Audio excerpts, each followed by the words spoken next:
नमस्ते सदावत्सले मातृभूमि। हम लोग चर्चा करने जा रहे हैं वेस्ट बंगाल की। और वेस्ट बंगाल में भी एक बहुत भीभत्स घटना हुई, जिस घटना को लेकर आज ऑनरेबल सुप्रीम कोर्ट में मेंशनिंग की है कपिल सिब्बल साहब ने। ये घटना है संदेश खाली की। हम सबको मालूम है संदेश खाली में क्या हुआ, और ये सबको ही मालूम है, लेकिन पहले संदेश खाली पश्चिम बंगाल के इस प्रकरण के बारे में कुछ जानकारी लेनी अपने को आवश्यक है। उसके बगैर वो पूरा मसला समझना थोड़ा मुश्किल है। बात यह है कि पश्चिम बंगाल के 24 परगना ज़िले में एक छोटा सा कस्बा है जिसका नाम है संदेश खाली। बांग्लादेश की सीमा से लगा हुआ है, बिल्कुल सटा हुआ सीमावर्ती क्षेत्र है। हिंदू अनुसूचित जातियां ज़्यादातर वहाँ पर रहती हैं। अब हिंदू अनुसूचित जाति मतलब दलित वर्ग रहता है। संदेश खाली पश्चिम बंगाल की उन 14 विधानसभाओं में है जो कि भारत बांग्लादेश की बॉर्डर से सटी हुई है। संदेश खाली सहित सभी विधानसभाएं टीएमसी समर्थन या टीएमसी के प्रभाव में हैं, और यहाँ षड्यंत्र का हिस्सा रहता है, टीएमसी उसका हिस्सा रहता है, ऐसा बताया जाता है। 14 विधानसभाओं में से बांग्लादेश से अवैध घुसपैठ बहुत ज़्यादा होती है। जनसांख्यिकी यहाँ की बदल चुकी है। मुस्लिम जो बांग्लादेशी मुसलमान है या फिर रोहिंग्या मुसलमान है, वहाँ पर बड़ी तादाद में है। पाकिस्तान के आईएसआई की आतंकी गतिविधियाँ भी यहाँ पर बहुत ज़्यादा मिली हैं। आपराधिक गतिविधियों का ये केंद्र है। कुछ समय पहले की बात अगर हम देखेंगे तो मुस्लिम जनसंख्या ना के बराबर थी, लेकिन आज वो बहुसंख्यक हो चुके हैं। इलाका जनसांख्यिकी परिवर्तन की चपेट में आ चुका है। बड़ी आबादी इसमें रोहिंग्याओं की है। गौर करने की जो बात है वो ये है कि चुनाव के दौरान आपराधिक घटनाओं में सबसे अधिक घटनाएं इसी क्षेत्र में होती हैं। यहाँ गौ तस्करी का केंद्र है, मादक पदार्थों की तस्करी का केंद्र है, अवैध हथियार यहाँ पर खूब पाए जाते हैं। गैर कानूनी मामलों में ज़्यादातर अभियुक्त जिनके खिलाफ मुकदमा भी है और जिनका नाम सामने आता है वो मुस्लिम वर्ग से ही हैं। संदेश खाली में जो कुछ सामने आया है या आ रहा है वह कोई पहली बार की घटना नहीं है। इससे पहले सन 2000 आपको याद होगा, दक्षिण 24 परगना की वसंती विधानसभा में एक हिंदू अनुसूचित जाति की महिला का असामाजिक मुसलमानों ने गैंगरेप किया था। घटना के खिलाफ उस समय राष्ट्रीय स्वयंसेवक संघ के कार्यकर्ता खुलकर सामने आए थे, क्योंकि आबादी उस समय बैलेंस्ड में थी। और उन मुसलमानों ने जो बाहर से आए हुए थे या उस क्षेत्र में रहते हैं, 4 संघ के कार्यकर्ताओं की नृशंस हत्या कर दी थी। इतनी बड़ी घटना कि जो फेवर जो उस महिला का पक्ष रखने के लिए गए या जिन्होंने रेप किया उनके खिलाफ गए, वो राष्ट्रीय स्वयंसेवक संघ के लोग अक्सर इन मामलों में सामने आते हैं। तो वो जब सामने गए तो उनमें से 4 लोगों की हत्या कर दी गई। हिंदू महिलाओं के साथ गैंगरेप की घटनाएं वहाँ अक्सर आती हैं, सैकड़ों की तादाद में आती हैं। आरएसएस कार्यकर्ता जब उस पर जवाब देते हैं या कुछ बात करते हैं तो फिर उनको निशाना बनाया जाता है। उनकी हत्या के अलावा उनके घरों को जलाया जाता है, पूरे इलाके को नष्ट करने का प्रयास किया जाता है। ये संदेश खाली का अपना इतिहास है, छोटा सा इतिहास मैंने बताने की इन शॉर्ट कोशिश की है। लेकिन अब इसके आगे क्या हुआ कि कुछ लोग संदेश खाली में वहाँ ग्राउंड रिपोर्ट लेने गए। ग्राउंड रिपोर्ट लेने प्रशासन ने उनको मना कर दिया, प्रशासन ने जाने से मना कर दिया।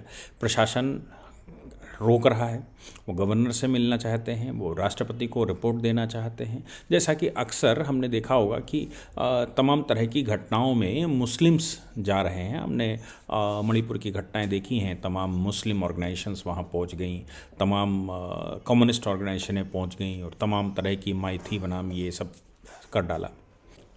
तो हुआ क्या, नेशनल कमीशन ऑफ वीमेन, उनकी जो चेयरमैन है रेखा शर्मा सहित कुछ लोगों ने प्रयास किया कि वो वहाँ पर जाएं संदेश खाली में।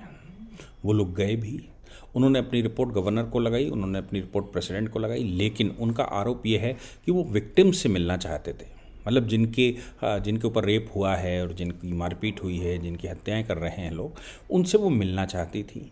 लेकिन वेस्ट बंगाल एडमिनिस्ट्रेशन ने ऐसा नहीं करने दिया। वेस्ट बंगाल एडमिनिस्ट्रेशन यानी कि पुलिस उनको वहाँ तक नहीं ले जाने दे रही, उनसे बात नहीं करने दे रही, उनकी हाल जानने के मतलब national commission for women's NCW जाना चाहती है। कोई प्राइवेट ऑर्गेनाइजेशन जाती, जैसे पहले मणिपुर के मामले में तमाम प्राइवेट ऑर्गेनाइजेशनें गईं और ये किया।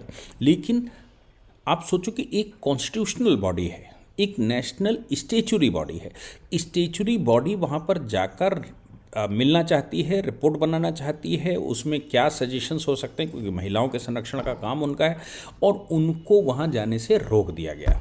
इसलिए उनकी अपनी एक कंप्लेंट है, उन्होंने उस बात को लेकर चीफ सेक्रेटरी को कहा होगा, उन्होंने उस बात को लेकर प्रेसिडेंट को कहा कि भाई ऐसा नहीं करने दे रहे, और घटना की पूरी रिपोर्ट लगाई। जब नेशनल कमीशन फॉर वीमेन ने रिपोर्ट लगाई तो पार्लियामेंट की इथिक्स कमेटी, पर ध्यान से सुनिएगा, सरकार ने नहीं, केंद्र की सरकार की कमेटी की बात नहीं कर रहे, पार्लियामेंट की इथिक्स कमेटी ने और केंद्र की सरकार का जो होम मिनिस्ट्री है उसके इन्वॉल्वमेंट से, मतलब मोटा भाई की मिनिस्ट्री के इन्वॉल्वमेंट से हुआ क्या कि पार्लियामेंट्री इथिक्स कमेटी ने चीफ सेक्रेटरी को और DGP को सम्मन कर दिया, और सम्मन करके उनको नोटिस दिया और कहा कि भाई तुम्हारी जिम्मेवारी बनती है। अब सरकार से तो वो कहेंगे नहीं, क्योंकि सरकार तो बैठी हुई है, लेकिन चीफ सेक्रेटरी तो केंद्र का आदमी होता है और DGP भी नेशनल कैडर का आदमी होता है, तो उन दोनों की ही जिम्मेवारी बनती है। और DGP और चीफ सेक्रेटरी ये दोनों का काम ये है कि वो state as well as central के जो नियम हैं उनका पालन करवाएं। सेंटर का मतलब होम मिनिस्ट्री का भी प्रतिनिधित्व वही करता है, चीफ सेक्रेटरी केंद्र सरकार का प्रतिनिधित्व करता है, और ये दोनों राज्य सरकार के लिए भी काम करते हैं। यानी कि चीफ सेक्रेटरी और जो DGP है वो केवल राज्य सरकार के लिए काम नहीं करते, वो केंद्र और राज्य दोनों का मिलन केंद्र हैं।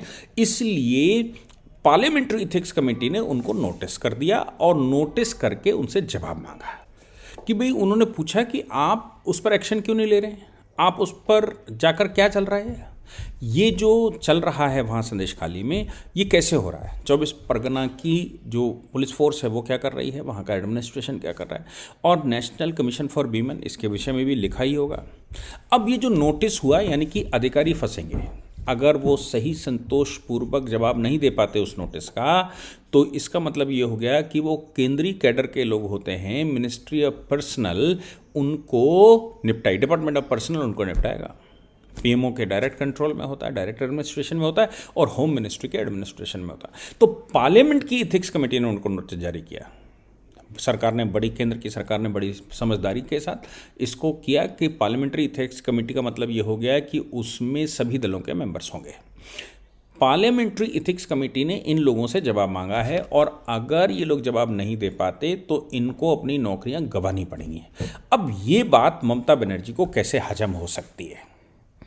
ये बात तो ममता बनर्जी को हजम हो ही नहीं सकती, क्योंकि वो क्षेत्र जो है वो शाहजहां शेख का क्षेत्र है, और ये गुंडे जो हैं वो शाहजहां शेख के गुंडे हैं, और शाहजहां शेख तो उन्होंने दामाद बना रखा है।